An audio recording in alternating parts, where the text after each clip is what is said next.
What's up, Hood family? It's Matty Church. Welcome to another episode of the We Are Hood podcast. Church!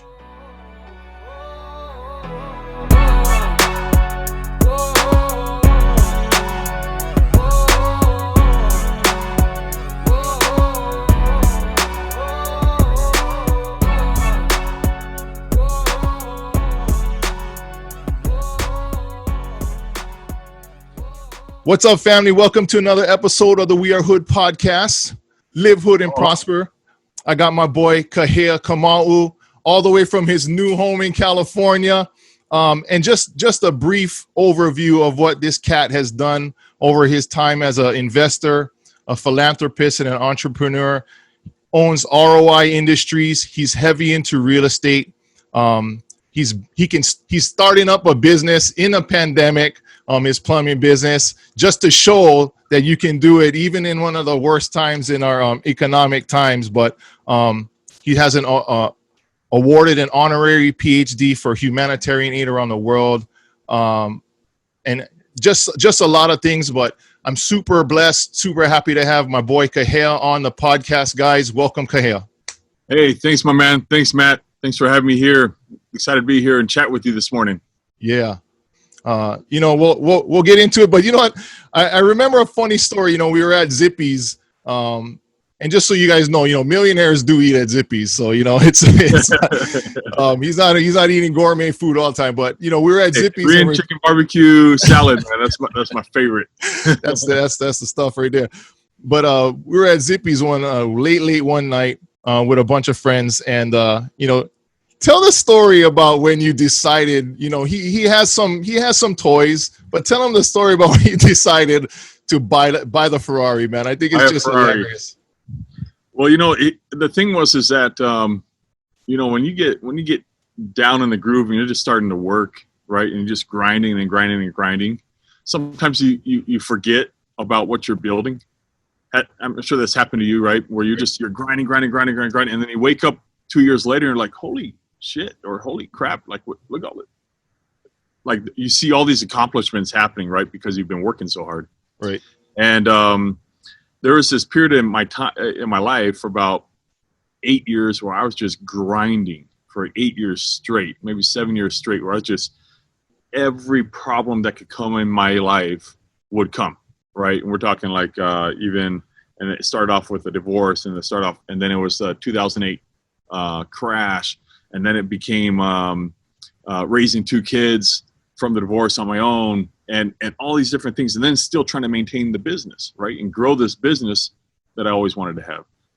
And then all of a sudden, I find myself one day just browsing the internet. I was in my office in Honolulu, and I start looking at cars, right? And so I'm on Facebook, and then I'm on different websites. I start looking at Ferraris. I've always wanted a Ferrari. When I was a little kid, I remember specifically having this white Ferrari Hot Wheel. And we were living in Schofield Barracks, actually, on Oahu. And I remember playing with that little white Ferrari Hot Wheel. And I go, Ferrari, Testarossa, And so anyways, you fast forward, that was always in the back of my head. But sometimes you bury those dreams a little bit, or you forget. It's been a while, right? So then basically 20 years later, I'm on the internet and looking, oh man, that'd be so cool. And then I get on the plane, and I was catching a flight back to Utah. That night I was doing a red-eye flight. And I jump on my phone while I'm on the plane, on the Wi-Fi, and just randomly, you know how those ads start hitting you? Like you start looking at something, like ads start hitting you on Facebook. Yeah. So this ad kept hitting me, Ferrari of Salt Lake City ad, right? So I was like, and I start looking at it. And then midway in the flight, I'm going, actually, I could actually buy one of these. I was like, what am I doing browsing? I should just go buy one. Right. And in my head, I was thinking, okay, well, I could either Uber it home, or I could just Uber it to the Ferrari dealership when we land in the morning, and then buy a Ferrari, right? So I'm like, all right, let's buy a Ferrari in the morning, right? So then I go to sleep, catch the rest of the red eye, right? Now we land at 7 a.m. The Ferrari dealership opens at 9 a.m. So I had this 2-hour window, and I was just coming back from Hawaii, And before I was at the office, before I had caught the plane, I ran to the beach. So I was literally slippers and sand on my feet, right? Well, it's February in Utah. If you guys are from Utah or anybody, that's listening, familiar with Utah, February is cold. 7 a.m., I stop at Denny's and get some food. And then I'm thinking, well, shoot, if I'm going to buy a Ferrari, maybe I should get some shoes. So I Ubered over to Walmart. So I'm at Walmart. I'm looking for some shoes because nothing else is open at like 7 in the morning, 8 in the morning, right? So I'm looking for some shoes. I don't find anything because it's like Walmart. It's all cheap. Anyways, I'm walking back outside, and by now it's almost 9 o'clock. So I'm going, okay, I'll just Uber it to the Ferrari dealership now, right? Still in slippers. Still in slippers. I did buy a hoodie. So now I had board shorts on, slippers, sand in my feet, and a hoodie. And so I put this hoodie on, right? And it's starting to snow, actually. It was like a mild snow coming down, but it's super, super cold, right? So I'm out there in the cold, waiting for my Uber on the curb outside of Walmart, and my phone dies. And if you've ever been in the cold, iPhones, I don't know if they do it now, but iPhones back a few years ago, they would die. Like if it was below 30 degrees, it would get too cold and the phone would shut off. Yeah, I die below 30 degrees too, though, just so you know. Yeah, you just physically die. I just die physically. No, so like I'm sitting on the curb and I'm waiting for my Uber and my phone dies. So it totally turns off. Uber is still coming though, I'm hoping. I have my hoodie on. Rewind. I was at Walmart, and of course, when you're at Walmart, you can't just leave with nothing. So I actually was like, started food shopping while I was there too. So I had like bread and milk and eggs, and because I just figured we needed that stuff for the house. So I figured I'd just pick it up. So anyway, so I'm outside of Walmart, shopping bags, my shorts, my hoodie on, freezing like this. And this truck rolls up like one of them like older trucks, big Fords. Right. Rolls down the window like this. It's an older gentleman inside, and he's like, "Hey man, you looking for some work?" And I was like this. I was like, no, I'm good, man. He's like, "Where are you headed?" And I didn't want to tell him I was headed to the Ferrari dealership. I figured he was just thinking I was like actually looking for work. And so I'm like out to Walmart.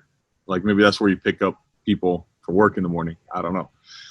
And actually, if I wasn't headed to get the Ferrari, I probably would have done it just to see where the day had taken me, right? So like I could have like gone with him. Maybe I would have been laying tile and raking leaves that day, and that would have been kind of fun. So anyways, I was in a rush to get a Ferrari dealership.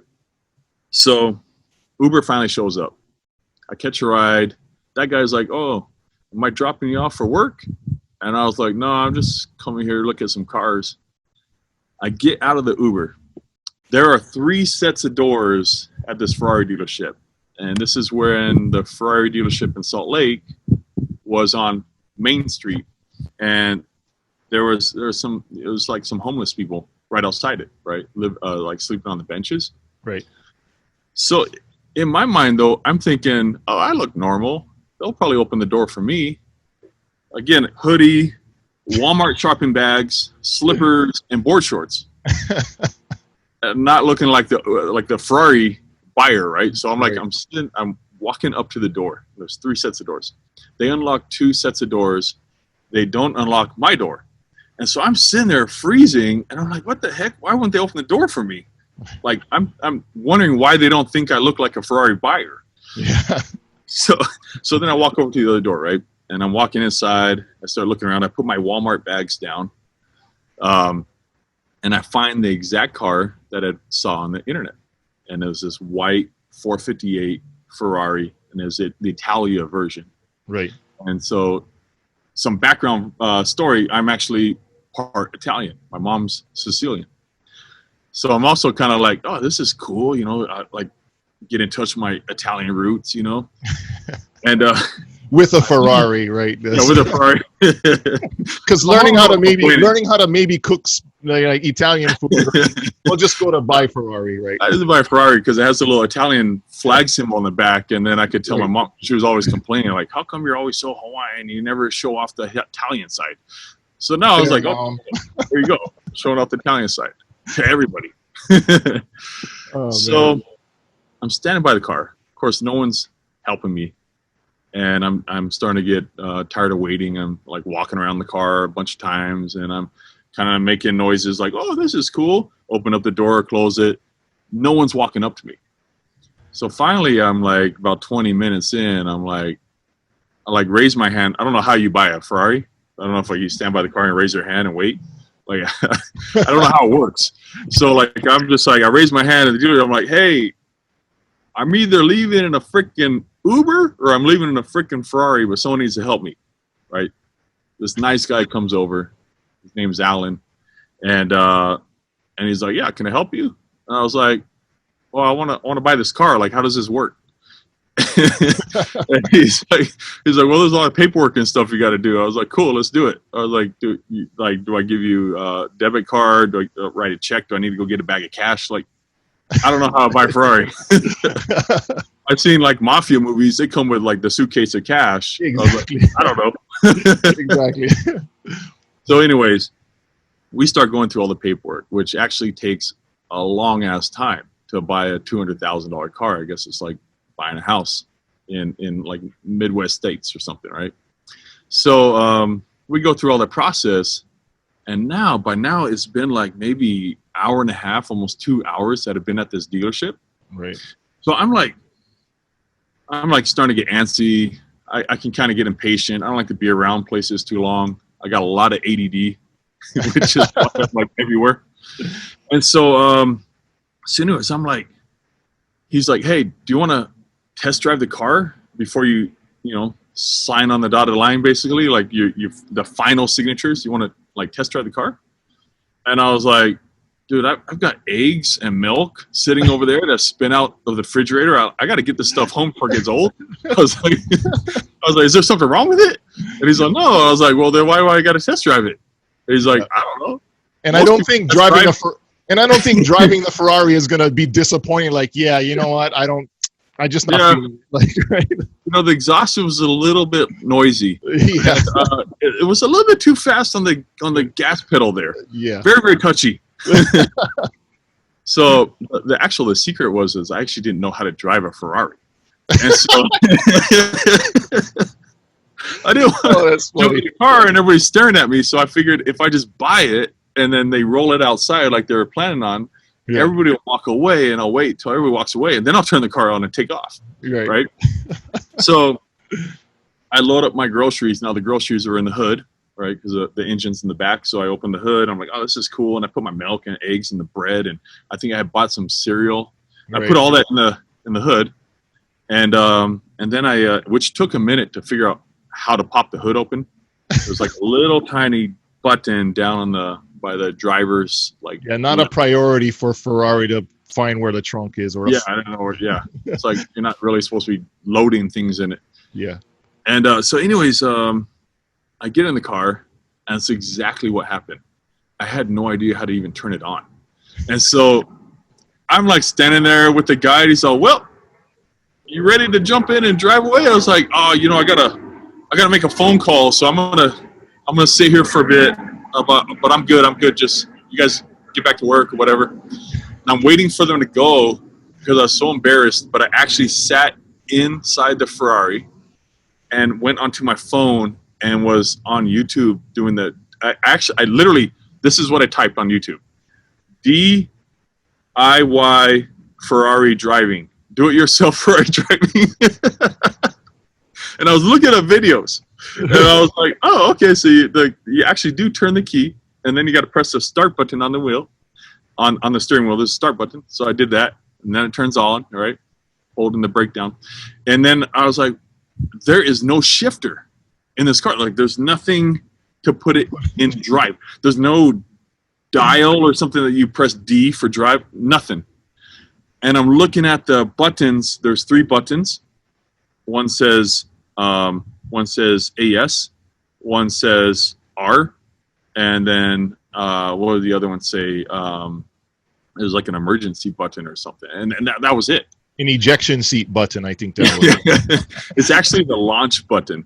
So it's like there's a button that you probably shouldn't press on your first time driving. Right. So, so I'm like looking at this all, and I'm like, holy crap, what do I do now? And I go back to the video, and then they're like, okay, you gotta, so on the steering wheel, you got the two little handle, like the shift paddle shifters. So I was like, they're like, you squeeze your right one, and that puts it into first gear. And I was like, well, how do you get the emergency brake off? Because it had big red light on the screen says brake. And but that you just tap the gas, and then the thing starts blinking and it turns off. So anyways, like I had to learn how to drive the Ferrari outside the Ferrari dealership. Then I was all like, but once I got on the highway, everything was cool. So anyways, I spent the rest of the evening watching do-it-yourself videos and watching how people drove their Ferrari. Like I thought it was so cool to watch a guy pull up and he was able to reverse it and drive it. And I was like, wow, that guy is really good. So, you know, so that's my that's my Ferrari story. Millionaire Ferrari driver problems. Yeah. Yep. Oh man, that Yeah. you know, I remember you telling us that story, and you know, it's just funny, you know.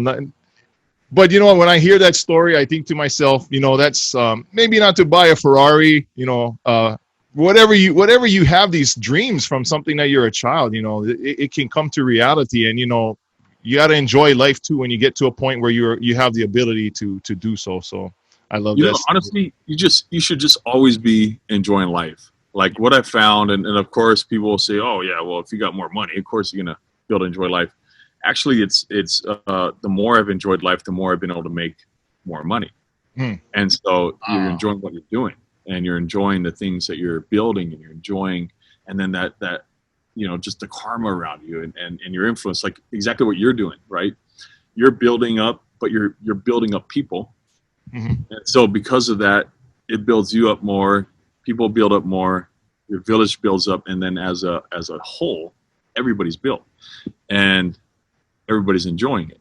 Right. And so I found the more I've enjoyed life, the more I've just grown a lot more. And so Tell us a little bit about where you're from, your family growing up, and how important, you know, you talk about village, right? In Hawaii, families are as big as villages. Ohana is as big as villages. So tell me how important Ohana is to you. You know, so I grew up in a military family. My father was actually in intelligence for the military, and we moved around a lot. And so family was really our only friends, my brothers and sisters. I had two older brothers, or I have two older brothers, and I have two younger sisters. And I was born in Reno. We lived in D.C. The first several months of my life, almost a year, and then 4 years in Japan, and then 5 years in Hawaii, and then the rest in California. And we moved literally every year of my life. So I went to, let's see, there's 12 years of school, right? Senior in high school. Right. And out of those 12 years, I went to probably 11 different schools. Wow. And so family was like big, just beyond just being Hawaiian. And we're very Ohana as Hawaiian, right? Hawaiian people and our culture. Yeah, I think a lot of cultures are very family driven. right. But beyond that, we literally didn't have any other friends. It was just us. And so the family is huge to me. My brother and I, if we got in a fight or argument, we'd end up bored for the next few hours because we had no one else to talk to. So 2 hours later, you know, we're playing Monopoly again or whatever. And so it's just that was our family. That was our life growing up. If I couldn't talk to my brothers and sisters, there was no one I could talk to. So you guys had a tight unit in essence growing up. Very, very, very tight, and we're very close still. And that's you know, I love that. I love being a part of family that's just so close. You know, that at any given time, I can call out to them and they're there. I'll say so. Last year, so right now we've got Prince Lorenzo Medici staying here at the house, and he just flew in from Rome. Right. And you can Google him. Super cool guy. I'm very, very close to them. Well, last year their family had decided to knight me, and knight me in this very private chapel in Rome that only the president of Italy is allowed to attend, along with these royal families. Wow. and their family is basically owns that chapel, right? And it was I'm very last minute, so I knew it was coming up, but then I just figured I'd do a little group text to my family, just going, "Hey, look, I'm getting knighted in Rome in a week, just letting you guys know." And my brother, last minute, drops everything and flies to Rome. Tickets were like $4 or $5 grand. Wow. And he only had 24 hours to be there, 48 hours to be there, kind of thing. Flies in just for my knighting. My parents, of course, fly in from Hawaii. And that's just the type of family we are. Like we'll drop anything for each other, and I love that. It's a big deal. You know, it seems as though your family, that tight knit group, you know, influenced you a lot in your childhood. What are some of the values, you know, growing up in such a tight knit group, and obviously it's perpetuated to your adult life. You know, what are some of the values that were instilled in you, you know, early on as a child, and then you continue to live now? Probably one of the bigger, well, there's a lot of values, right? Honesty, integrity, character, and those kind of things. But when you go into the details of, let's say, good character or good integrity, hardworking was probably one of them for sure. My father, Saturday mornings, most people, the kids would look towards Saturday mornings, right? Most people grew up in homes where when Saturday morning was coming, you guys were all excited. Everybody's excited because they can sleep in, go to the beach. Our Saturday mornings in our household, we had to wake up at 7 a.m. My dad would literally line us up and then assign us duties, Saturday chores. And so Saturday mornings, every Saturday morning, we dreaded it. You know, we didn't look forward to the weekends because we were going to be working. Right. And when I was a kid, I you know, of course, man, I got to go work. You know, okay, we're like dusting the house. We're vacuuming the house. We're washing the windows. Like we did so many chores Saturday morning. It's called Saturday morning chores. Right. And it would take from 7 a.m. to like 1 to 2 p.m. And then they would take us to the beach or something later. Right. But that hard work ethic literally is a huge, something huge that I value in my life now, where when there's something that needs to get done, I just go and do it. And that type of characteristic in my life has really helped me achieve a lot in business. I would say for many people that are struggling to be successful, it's just a change in pattern on how much they're willing to work. Right. That's really, like, I would say that's biggest key to success is how hard do you want it? How much do you want it? How hard are you willing to work for it? And so work ethic's huge. And that was probably one of the biggest things that I learned from both my mom and my father. You know, you talked about patterns. And I want to segue to this question. You know, what does a normal day look for somebody successful as yourself? You know, what does a normal day look like? And again, not normal, because normal is kind of, you know, objectives in this situation. But what is a normal day? How much are you putting into your businesses and things like that? Oh gosh, that I'm very abnormal when it comes to schedules. First of all, let's backtrack. So I was raised in a family full of ADHD. Like everyone in our family is ADHD except my father, who's Hawaiian. So he's the most relaxed one out of all of us. And so my schedule is so random. It's hard for me to explain. I can, if I looked on a daily basis, some days it could look like I'm just not doing anything, right? But then I have like this ADD trigger where all of a sudden it's like I need to jump on something, and I go like warp speed on that. And so if I had to explain how my work schedule works, the best way I could explain it is I'm very big on this system called RPMs. RPMs is a system that Tony Robbins, had come up with, and he teaches. And what RPMs is basically the practice is rather than doing task lists in a day, we do a list of RPMs. What that means is that most people will do a task list, right? And name some things of a task list. What's something on a task list? Wash your car, do your laundry, clean the dishes, vacuum the house, go to work, work out. Or grocery store shopping, right? Or a doctor's appointment. Right. These are all on a task list usually. And people forget that everything on the list, everything that you just mentioned, all very normal to be on that list, is all reactive. Nothing in there creates productivity that will push you forward in life. That is the biggest mistake people make when they create their task list. But we feel like we're doing something because we're busy.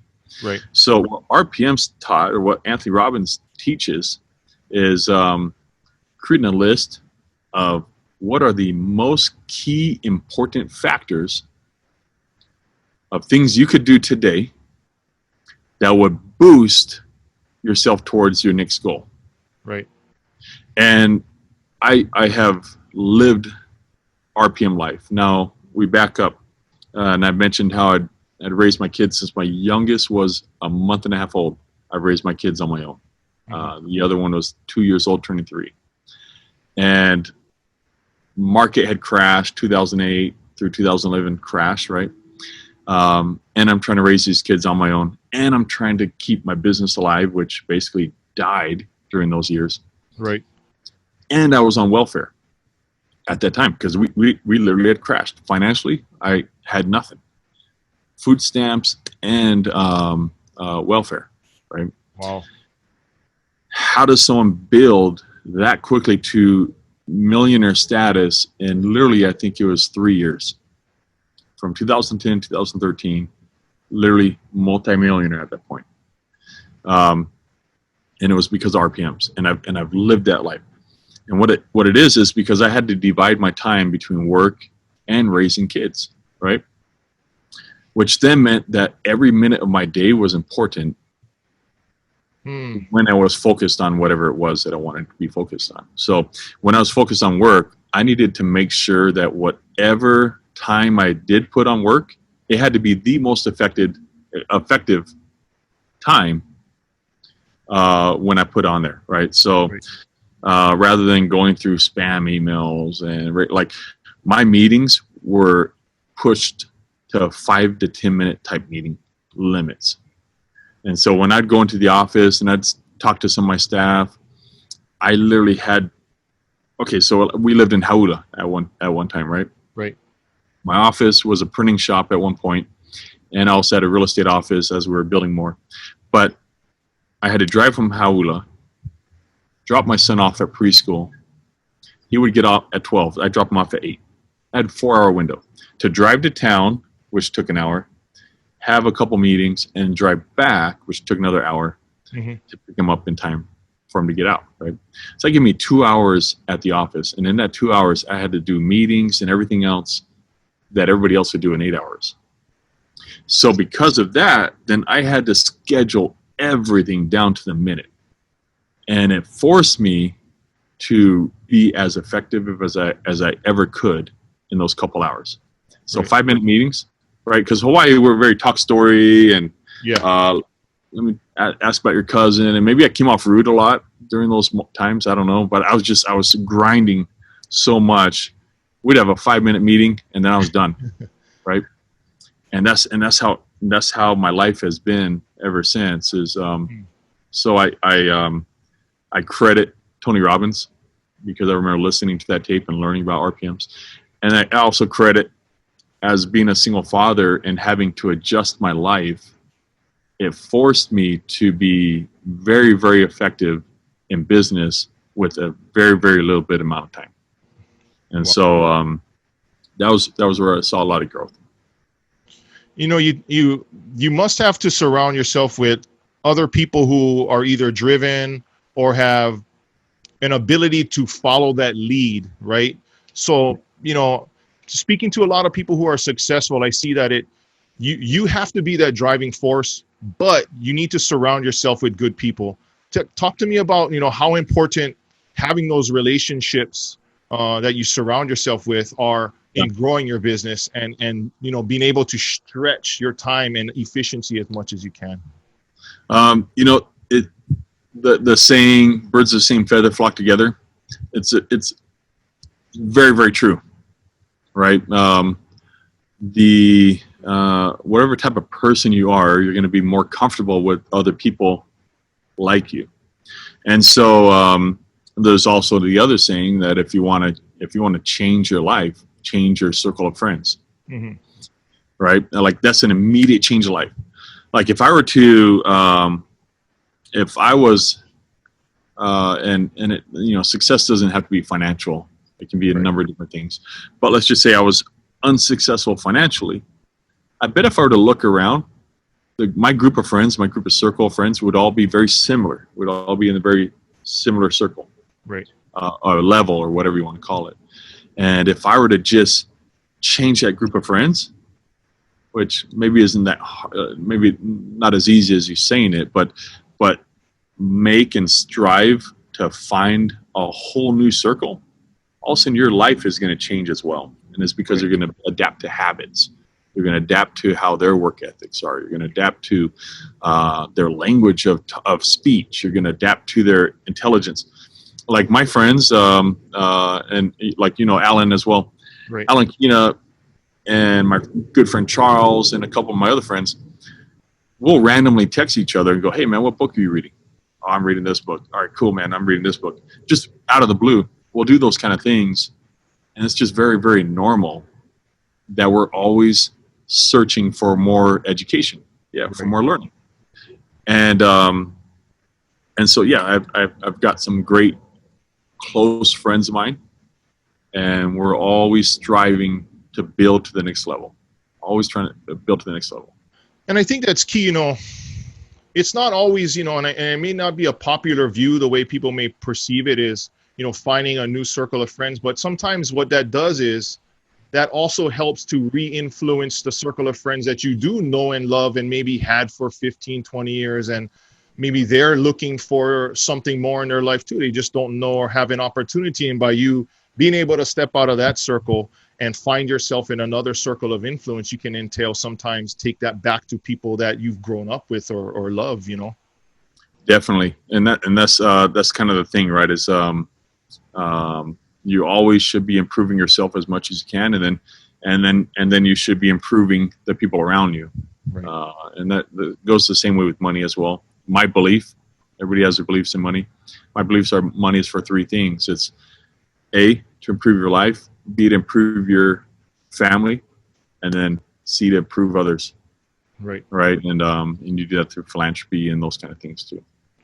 Another thing that I think about when I hear you talking about finding a new circle, talking about your businesses and grinding is, two things that I believe, build success is consistency and flexibility. And I think even with finding a new set of friends, you can find new sets of friends and you can find new circles of influence. But if you don't have a consistency to come through on what you promise or come through on some kind of an arrangement, and you don't have the flexibility to shift and move to be able to provide value for people around you, it's going to be hard to hold on to those relationships. Exactly right. You're exactly right. If you find a whole new group of friends, right, people that you want to be like, and then they end up not wanting to hang out with you, then there's things that you're doing, right, that are opposite, that are opposing them. And so when you find yourself becoming extremely good friends with people that you want to be like, and all of a sudden now you've established a relationship, just like you're saying, your relationship will stay strong if you yourself are becoming that same type of person, for sure. And if you're not, you're going to have a hard time holding on. What are some of the skills either physical skills, either mental skills, relationship skills? What are some of the key things that you focus on and you look for maybe in people who are either in your circle or outside of your circle that you want to come in their circle with? Probably the biggest thing is honesty, integrity. I mean, those are huge factors. for someone in my circle or people that I want to be like. First and foremost, just honesty. I was talking to my brother the other day and going, you know how many businesses and projects and things that we could do if I had this unlimited amount of people that I could trust, right? Trust is first and foremost. I mean, like you can teach somebody business, you can teach somebody what to do in a business to run it. You can teach them all these different things, right? But honesty is kind of it's a very grounded thing deep in somebody's character, whether they're going to be honest or not. Right. So that's a huge factor. And then beyond that, it's just this. I mean, you can be super honest, but be lazy. And Right. so honesty, and then it's just a hard work ethic to just want to do more in life. Find out whatever that why is that's so far that's deep in you. Everybody has a why that's so deep in them. Right. And try to find that why and let that drive you Right. to your success. You know, you mentioned hopefully the why is a good thing. Yeah, definitely. You know, you mentioned trust and honesty, and you know, I also think, and let me know your thoughts on this, is, you know, I think a lot of people want trust and honesty outside of themselves, but can they trust and are they honest with themselves also, right? Because, you know, being able to know that you didn't give that day 100%. And I agree with you too about having days where you're just not doing anything. But that's a focused amount of time. It's not like you chose that day, like, okay, you know what, tomorrow I'm going to take this day off. I'm doing this, but it's not just happening and spread throughout weeks and weeks and years, but having that trust and honesty with yourself to be able to tell yourself, you know what, you didn't give it your all, or you know what, you should have done this, or you should have done that. You know, how big is that for you, being able to look, you know, Accountability is huge. Now, so I believe in, you can call it the universe or the superpower or whatever, like you can call it whatever you want, but I believe in accountability and responsibility, and accepting those things. You'll be given more opportunities in life. For example, we tend to shun away, or, you know, I'll even say when I was younger, sometimes a natural habit for me was when something went wrong was to find everything else that I could blame it on. Right. And this is like when I was super young, right? Fast forward when I was on welfare with my kids, I knew that there's nothing else and no one else to blame any of that on. Right. I could either sit there and have been this single father with kids and go, oh, you know, and the world's crashed and economy has crashed and it's everybody's fault. And I could have sat back and done nothing. And nobody would have blamed me, right? Like they would have just been like, yeah, you know, Kahea's doing his best. And I could have been like working a grocery store or whatever and just getting by and my kids just getting by. And no one would have ever said anything negative, I bet. Right. But when I found myself having a whole bunch of ability to have excuses, it gave me more drive to want to find a reason to succeed.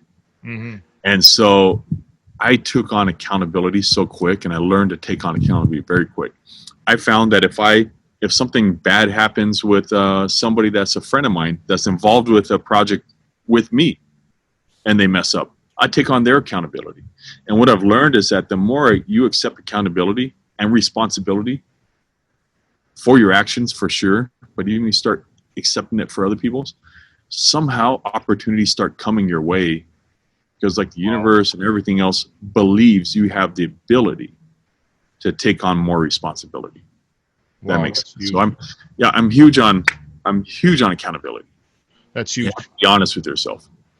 And I looking back on your bio, right? You had worked for Microsoft, you had done some work for like HMSA. So there was a time where you had to trust yourself, you had to hold accountability to make this transition to entrepreneurship. And it just didn't happen overnight, right? For me, it doesn't happen overnight for sure, but it can. For me, I always loved business. I always loved doing things for myself. Right. Even when I was at Microsoft, I was there for like a year and a half or so, and I was a lead tech. We had all these techs under me. I was only 19. Right. And I love branching out and just doing my own thing. And so I could only be there so long before I started a computer store right afterwards, actually. And then when I was with HMSA, I actually had built this entire back-end network for Health Pass, which is throughout all the islands, and the entire medical system, and literally my agreement towards the end of my my work there, or whatever you call it, was I would work there full time until my first son was born, and then I wanted to do my own thing. I wanted to be home with my kids. And so literally the last day of any of like employment for me was on May 4th, 2005. That was the last time I ever had, I was ever employed by somebody, because the next day my son was born. And so for me, it can be overnight, but it is a pattern that's through your life of just the desire to want to do something. Did you have any fears? Was there fear? Was there apprehension? Did you just know that it was going to work? Or is it just something that every day you just need to trust every step, one at a time, every minute, every hour? I think for a lot of people, there could be a fear of transitioning over. Right. For me, if I were to rewind back, like if we had to break down the fear, what is probably the basic fear that people have from leaving their job and starting a company? I would say, that company not being able to produce enough to provide for their family. Right. So the fear is to not have enough money then, right? Not have enough money to pay the bills. Right. Right. And I had lived on the streets. I was kicked out of high school. I'd lived on the streets. And so for me, I had already been there. And so the fear really is not even the lack of money to not pay the bills. Really, the fear is most people haven't experienced the lack of money to not pay bills. Like I'm talking like fully pay the bill, right. Fully not be able to pay for food, they haven't experienced that yet. And so it's an unknown. And we as people are always scared of the unknown. And and this may be a little tangent. I'll come on this in just a second. But we're so afraid of the unknown. I had already lived on the streets. I had already had days where I wondered what I was going to eat. Literally, wondered what I was going to eat. The reality is, if you have a family and you really do have a strong idea, you'll break out once you're ready. Once you're ready to break out, and then beyond that, like, we have systems in place to take care of people that don't have money to take care of the kids. Right. We have welfare. We have food stamps. Yeah. Is it embarrassing to have it? Yeah. Should you live off that stuff? No. But there are safeguards. We're in America. And that's why so many people come here to America for enterprise. Right. Because America has safeguards to say, hey, man, if you branch out, you do something, you got so many services available to make sure you're not gonna like die of starvation in the streets. Right. Right. And so really they're just afraid of the unknown. But I'm gonna explain something. So there's a physics calls this process thermodynamics, right? And so if I talk about the unknown, we're afraid of the unknown, right? Right. Until it's known. So if I had to think of an example, I'm trying to think of an example of something that I was afraid of. And then later, once I experienced it, if I had to come back to that experience, it no longer was scary for me. I'll say like my first rental property, and there's always a talk about, what if you have to evict somebody, right? What if your tenant doesn't pay rent? Right. Right. So anybody that's buying an investment property for the very first time, I'm sure at some point somebody says, yeah, but dude, what if you buy this property and the tenant doesn't pay rent? And then you got to evict them. Like, oh, shoot, crap. And then I'm going to have to pay the mortgage and I'm going to suffer. And then we have to kick him out through court. And like, it's scary, right? The very first time I went through an eviction process where I had to get a tenant out of my property because they weren't paying rent, it was like, oh my gosh, dude, I couldn't even go to sleep at night. Like, it bothered me so much that I was rolling around in my sleep at night. I couldn't rest. I took it so personal. These guys don't like me. That's why they're not paying rent, whatever, right? And I built up all this energy around this eviction process. And I had to go through the whole thing all the way through court. And it just bothered me. And I had to pay the utilities, and I had to pay the mortgage during that time frame, right? Okay, that was the first time I experienced having to deal with an eviction. Now you fast forward. I've got several properties, several rental properties. Right. And unfortunately, we've had to, at times over the years, evict people. The next time I went through an eviction process, it literally was like another task on my list of things to do. Okay, well, we just have to go through it. You know, and I'm not talking like we just go and kick someone out, but when you get to a point where they're just not even talking to you, there's at some point you're gonna have to do an eviction if you're not receiving rent for months and house has been damaged, blah blah blah. But the next eviction process was actually worse as far as the scenario went. I mean, there was a tenant that had multiple dogs in the house. All of a sudden, they're ripping up our carpet, damaging the property. It was just crazy. And they were having fights all the time. There was like domestic violence. Cops were being called. Like, it was a very crazy situation. Wow. But I'd already gone through this process before with someone else. And it just was like a task. I talked to my rental manager. Hey, you know, you're going to have to go to court, process it. There's a $35 fee or whatever to process for eviction. And just process. Right. And literally, I went back to my day. We're just doing all the rest of the other things I got to do instead of worrying about this.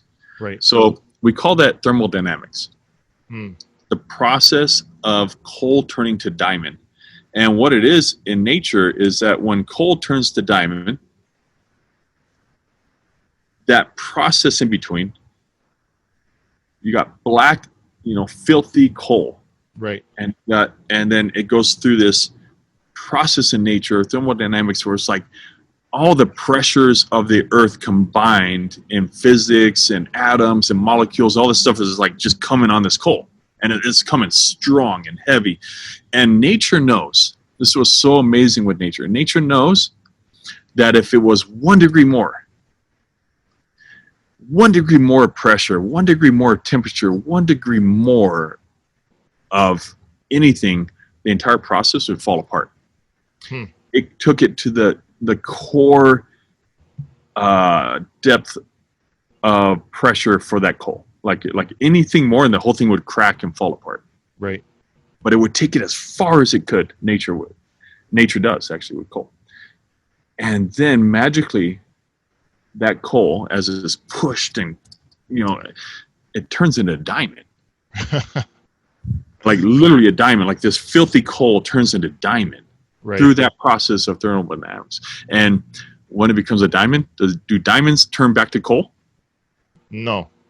Never turn back to coal. They become now the most precious type of material on this earth, the most precious stone on this earth, diamond. Right. That's how we are in life, is that when we go through challenges, think of it like thermodynamics. Think of it like you're going to get pounded this way and that way and this way and that way, this way. And you just gotta push through. And once you get through that challenge, whatever it is in life, I promise you, you're going to come out as a polished diamond. And if that challenge ever came back around to you 2 years later, 3 years later, I guarantee you it will not be as hard. Right. You'll know exactly how to conquer it the next time around. I promise you. And it's funny too. After that coal becomes a diamond, and correct me if I'm wrong, after the coal becomes a diamond, diamonds can cut almost anything. They put diamonds on the edges of things that burrow back into the earth. Exactly. So now whatever comes back at you at life, not only have you been through it, but you can cut through it. You can cut through it, and it's a lot faster. And so just imagine that every time you have a challenge, accept the challenge for growth. Accept that, hey, you're being pushed to become a diamond for that particular area. Because I'm not saying that then the rest of your life is going to be easy. Right. But that particular area of challenge will not be challenge again. Right. It just won't. Like you learned it and you cut through, and just like you said, diamond tip blades. I mean, Right. we drills, saws, diamond tip saws. That's how they cut concrete, and like that's just how it is. And you have to take accountability for whatever that situation is, because if you're going to blame somebody else for whatever that situation is, now you're giving away your opportunity to become that diamond. Exactly. If you're going to fight against the process, you will never get processed. If you're going to run away from it, the process, you will never get processed. I like that one. You can't become a diamond by running away. Exactly. You know, you've had a lot of successes, you know, in your life, you know, and you'll talk to us maybe about one of them that was not a success in your life that you learned the most from.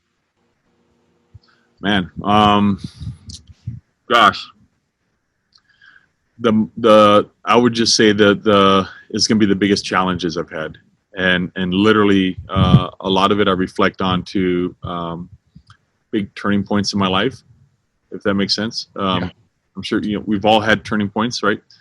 And so if I had to reflect back and go, what were the times that I learned the most, it's going to be those turning points. So for me, if I reverse back to high school, I was on a path that was making a lot of dumb decisions. I was kicked out of high school. I was actually arrested and kicked out of high school. Like the cops came in, raided the room, threw me on the ground, arrested me in front of all my friends and peers. And then I'm kicked out of high school at the same time.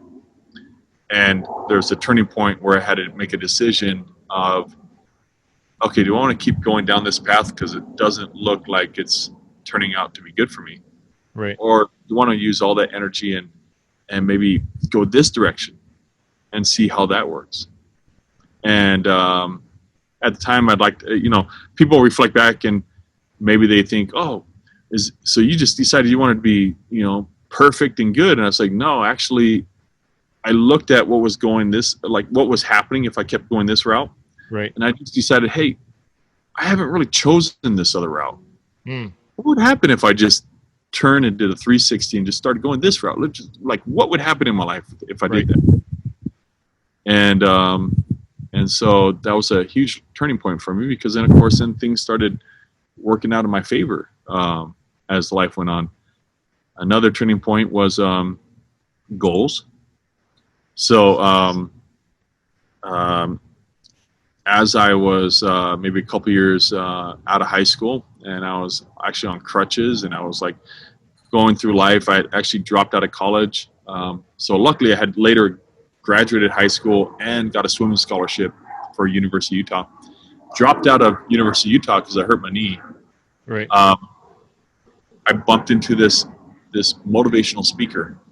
To this day, I don't know his name, but he, in this, I'm going to do a very, very shortened version story of this. And then later I can always explain it later in maybe another video or something. But definitely bump into this guy, and I don't know why or what made him come and talk to me while I was on crutches in a hotel lobby.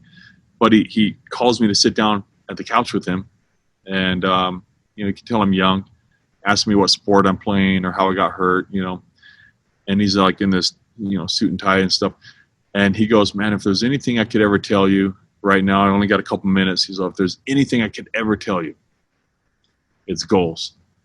He said, and just remember this before I walk away from this couch. He said, conceive, believe, achieve. And he said, if you do those things, you can get whatever it is you want in life. He said, hopefully it's good things that you want, but you conceive the idea. Mm-hmm. First you conceive the idea. Then you got to believe it. You got to believe it like it's already happened, right? Mm-hmm. Like it's a movie script. And think of it like the Scary Movie. You watch the Scary Movie, and let's say it's like the lady walking into the dark house, right? And it's that typical script where she's walking in a dark house. Now we're all sitting there on the couch going, don't walk in the house because there's a guy behind the door with the knife that's like waiting, right? Right. And no matter how many times you rewatch the movie, the lady's going to walk into the house. I mean, that was a script. Right. It's not like you rewinded the movie and the next time you watch it, it's like, oh yeah, she didn't walk in this time. Yeah. It's like, it's a script. It's going to happen. She's going to walk in. The guy's going to jump out. Right. Scary movie. That is how much you got to believe it. Like that when you conceive your idea of your goal, whatever it is, that you believe it to the depth like that, like you literally could not change it. Right. Your life is going to happen. That will happen in your life, right? You believe the colors, the smell, the, whatever. And then it happens.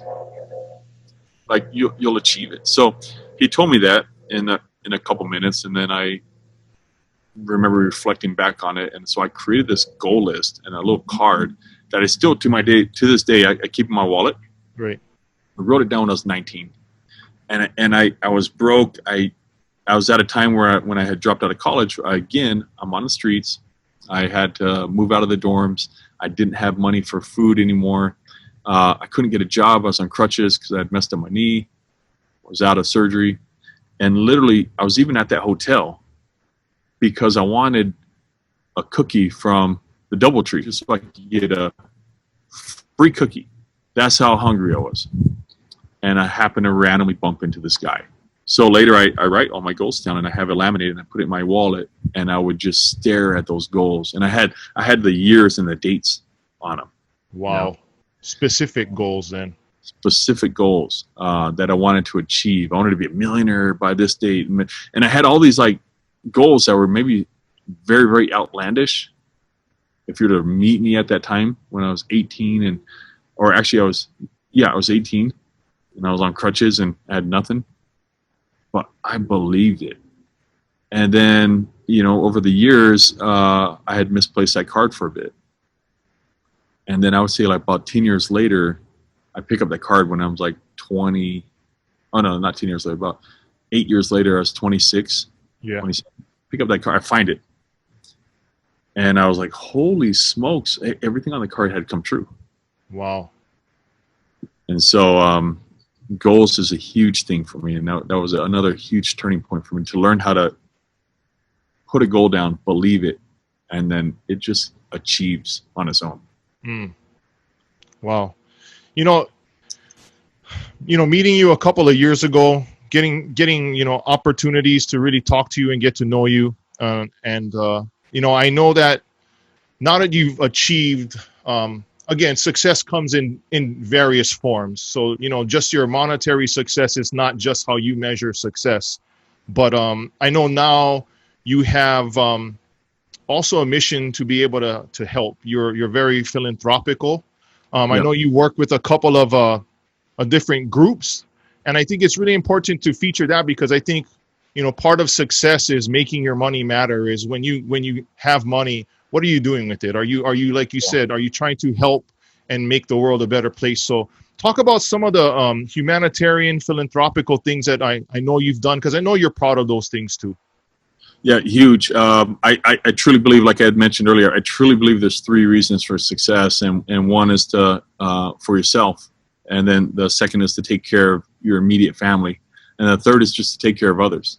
Like it literally should be like that. And I believe that the more you give, the more you'll get. Right. It's something I always taught my kids when we were young. And I would teach them, hey, you give before you get. It's not that everybody always wants to say, okay, yeah, once I get $1 million, I'm going to give away something. And I'm like, no, you're not. You can't learn to break $1 off of $10. I mean, come on, what can you buy with $1 anyways? Right. You can't learn to break $1 off of $10. How are you going to break $100,000 off $1 million? Right. When you're sitting there and you go, holy crap, look at all the different cars I could buy. Look at all the different things I could do with that. Right. Like that is a habit that you create and a discipline that you create to just give and find ways to give. And so I support heavily an organization called Operation Underground Railroad. Right. heavily support that organization, and whatever I can do to help them. And the founder, Tim Ballard, very, very close friend of mine, and they are an organization that fights human trafficking. Mm-hmm. And so they're an anti-trafficking organization, and they literally send people in to rescue women and children from trafficking. We're talking about enslaved humans. And so I'm a huge supporter of them, and many other organizations as well. I support schools. I love speaking at schools and talking to kids that are going through maybe troubles, and showing them that if they just refocus, they could actually build an amazing life. And so, but OER for sure. OER for sure is one of my number one things that I donate to. I know. I saw one of your posts that you had on social media, and it was kind of to, and I forget the foundation, but it was to highlight that foundation. It really wasn't so much for you, but you showed up with like a giant, like a giant check, and you surprised her at the restaurant, and I thought that was awesome. Yeah. So that actually is Tim Ballard's wife, Catherine. And so the guy that founded OUR, anti-trafficking, well, his wife started an organization called Children Needs Families. Right. And it started because of these kids that were rescued and maybe needed to be adopted. They weren't from a family or a good home originally, and they needed to get adopted. And adoption is very, very tough. Anybody that's ever gone through adoption, it's extremely expensive, extremely tough. And so anyways, that was the plan. Was we went in, they were having Father's Day dinner, Tim and Catherine, and so I wanted to go and surprise her, and 10 grand is an important number. So 10 grand is the cost of completing the adoption. So what they do is they're going to go in, and she's going to find a family that's been trying to adopt and help them finish that adoption process, and it's typically about 10 grand that her organization helps to complete an adoption. So 10 grand saves a kid and completes a family. And so I thought that's why that number is so magic. That is magical. And you know what? There's, like you said, if you don't have a habit to break $1 off of 10, you're not going to break 10,000 off 100 grand. And you know what? It's, I always when I talk to people about money, there's cost and there's value. Money is money, but when you can give it, when it can help somebody else, the amount of it does not measure up to the value that it can give somebody else who needs it more than you do. Yep. Yeah, 100%. And the more I've learned to give, and the more I've given, the larger my company has grown as well, or the number of successes, or whatever you want to call it. I've received more than I've given, for sure. Awesome. And so just find ways to give, find ways to improve your communities, people around you. Let me ask you this, and we'll segue towards the end. I know you're a busy man. I appreciate you being on the podcast. Couple of last and final questions. When you look at your life, and you're still young, we're 40, we're about the same age. Yeah, thanks for reminding me, man. I'm 40. Yeah, I'm 40. I know, man. My sore neck and back reminded me this morning when I got out of bed. But you still have a lot to give, I know, and I know when we talk about this in person and even on the podcast, with what you've done in your life, what do you hope will be your legacy moving forward? When people look back and they say, Kaheakamauu did this, he was this, what is your legacy going to be? First and foremost, I see myself as father first with my kids, and I hope that my kids are now 12 and 15, but I hope that they reflect back and go, yeah, he was a good father to us. Financial successes are great, but it's more of what you do with it. And so I hope that I've made impacts around the world and to other people with my financial success. And so I think it's a mixture of, but first and foremost, I hope that I was a good father. Yeah. And you know what, when I hear you say that about being a good father, when your biggest legacy will be what your children do. You know, you're creating them to be able to do what you're doing in the future. 20, 30, 40 years from now, they're going to be in the same position, being able to tell their story about how they're helping other people change lives, and it's a ripple effect. Yeah. Yep. Awesome, man. You know, what's next on the horizon for Kahea, man? I know you always got something big. You know, what are you working on now, man? I know you're into a million things, you know. You know, the biggest thing right now is I'm, you know, in this economy that we have going on right now with the economic crash and all that, and coronavirus, this is the time that we're living in right now, right? There are so many opportunities for business, and this is something I can't stress enough. For anybody out there that's going to be listening and you're thinking about doing business, now's the time to jump in. Right. And so actually I'm out looking for businesses where, like, when I shop, my shopping's expensive because I want to go buy businesses. Right. To me, that's fun. We're investing heavy in stocks right now and options. And actually have a conference call here in like 15 minutes to discuss the opportunity to buy someone's business. I'm going to make a quick proposal. And so real estate and business, I mean, that's what we do. And I have fun doing it. Awesome, man. Where can we follow you on social media? Where can we get out you? Where can we follow and see the life of Kaheakamauu? Gosh, Snapchat, Facebook, and Instagram. And if you go to my Facebook, I think I have my Snapchat name in there. I'm on Snapchat the most. Right. So if you're just wanting to see what I'm doing throughout the day, and it could be stupid, and sometimes I'm out partying, whatever. You know, today we're hanging with Prince Lorenzo, and we'll be going out and having some fun or whatever. But yeah, you can connect on me through those places. I have been meaning to open up the channel where I can do quick Zoom calls for like $50 for 20-minute Zoom calls where I can just go over maybe someone's financials and just quickly be able to give them some advice. I just haven't had a chance to really open that up yet. Right. Because my time has just been so divided between business, work, and family. So right. My girlfriend and my kids. So right. You know, Kahea, I really appreciate you coming on a podcast. And, you know, for somebody of your success and at your level, I know that, you know, there's a lot of people pulling at you for your time, your energy, your thoughts, your opinions. So, you know, I really, really appreciate you coming on the podcast. Guys. No, I appreciate being here, man. Maddie Church, I love you, bro. I love you too, man. Go follow him, Kaheakamauu. You know, if you want somebody that you can use as a guiding light for somebody to say, hey, man, no matter where you're at, no matter who you are, no matter where you're from, you got to put your nose to the grindstone. And you know what? I think the biggest thing that you can take away from this, if you run from the process, you will never be processed. And we all start off as cold, man. That's how we are. We're a blank slate. If you run away from that pressure and that heat, you're never going to become the diamond that the rest of the world deserves for you to be. And your legacy is always going to be something that is passed on through your generations.